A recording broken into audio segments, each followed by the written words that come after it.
Olá, meus amigos, que alegria revê-los. Estamos voltando com as nossas catequeses. Estamos falando sobre o artigo da nossa fé que diz: creio no Espírito Santo e os desdobramentos que isso significa. Hoje nós queremos dizer que o Espírito Santo reúne os que estão na terra e os que estão no céu pela vida ressuscitada em torno de Cristo, diante do trono de Deus, para que possamos contemplá-lo face a face. Então, o mundo e o homem feridos pelo pecado, pelas impurezas, pela soberba, pelo orgulho que destroem ou ferem a sua integridade, em expectativa, desejam, anseiam pela revelação dos filhos de Deus e esperam a libertação da escravidão, da corrupção, do pecado e da morte. É o Espírito Santo quem reconstrói o mundo e o homem no amor. Nas palavras do apóstolo Paulo, o Espírito vem em auxílio à nossa fraqueza. Para quê? Para que na consumação Deus seja fonte inexaurível, inesgotável, de felicidade, de paz e de comunhão mútua, e não haja mais lugar para o sofrimento. E um dos fatores que mais causa sofrimento certamente é a morte biológica, tida por São Paulo como o último inimigo a ser destruído. Todos resistem à ideia de morte, porque ela abala os alicerces da existência humana. É a interrupção não desejada da vida.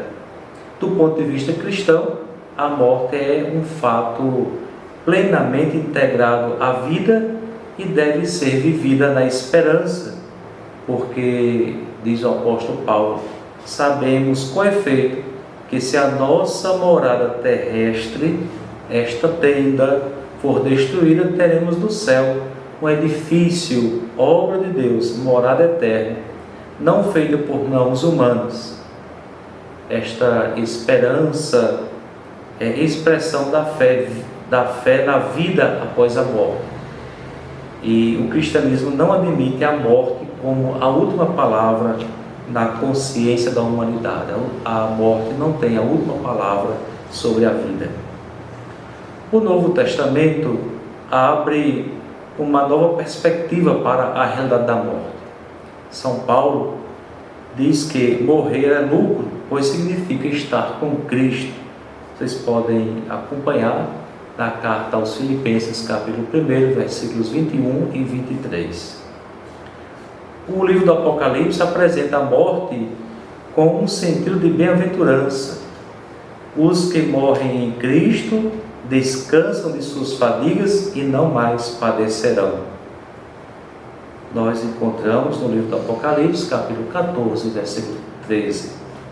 Portanto, a ideia de imortalidade pessoal, pela qual o homem está revestido de uma nova vida, a fim de que o que é mortal seja absorvido pela vida. A morte encontra seu sentido mais profundo na morte de Cristo.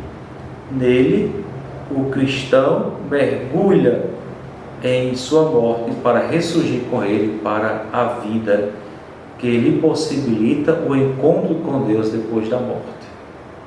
Portanto, é um encontro interpessoal entre pessoas, entre você e Deus. Uma relação plena, perfeita, inesgotável e vivificante, de intimidade, conhecimento e amor. Deus conhece você e você, pela experiência que fez com Deus durante a vida, conhece Deus. Este encontro se dá no céu. O que é o céu? O céu designa, em primeiro lugar, o fato de nós estarmos com Deus e com Cristo. E designa também uma realidade de comunhão perfeita com todos os homens em um mundo plenamente reconciliado, transformado, chegado já à sua consumação. Os que morrem na graça e na amizade de Deus e que estão totalmente purificados, vivem para sempre com Cristo e entram na comunhão definitiva com Deus e o verão tal como Ele é, nos afirma a primeira carta de João, capítulo 3, versículo 2. O céu, portanto, é o fim último do homem e a realização de suas aspirações mais profundas. O céu é o seu estado de felicidade definitiva. A história da tradição cristã testemunha a fé na ressurreição dos mortos, não só quanto à alma, mas também no aspecto da corporalidade. Não se trata de crer apenas na imortalidade da alma, mas ter esperança de que Deus, em Cristo e por seu Espírito, ressuscitará o homem todo.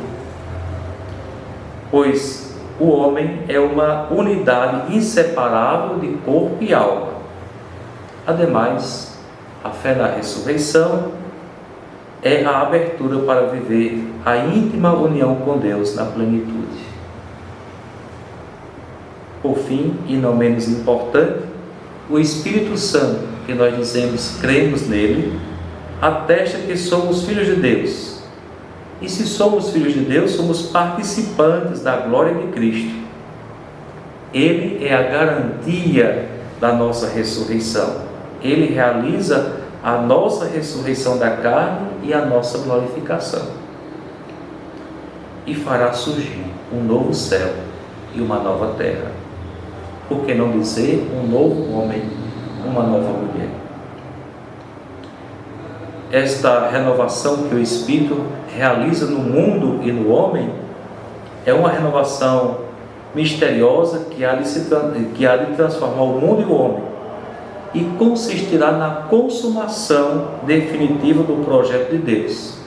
Qual é o projeto de Deus? De em Cristo reunir todas as coisas, as que estão no céu e as que estão na terra. Uma comunhão de vida, uma comunhão de amor celebrada na alegria do Espírito diante do trono de Deus. Este tempo da Quaresma que nós estamos iniciando é um grande convite para que nós possamos abrir o nosso espírito ao Espírito Santo, para que Ele nos renove a partir de dentro e nós sejamos pessoas ressuscitadas para colhermos os frutos da Páscoa, que é, de fato, ser novas criaturas. Invoquemos sobre você e sua família, sobre nós, portanto, a bênção de Deus. O Senhor esteja convosco, Ele está no meio de nós. Abençoe-vos o Deus Todo-Poderoso, o Pai, e o Filho, e o Espírito Santo. Amém.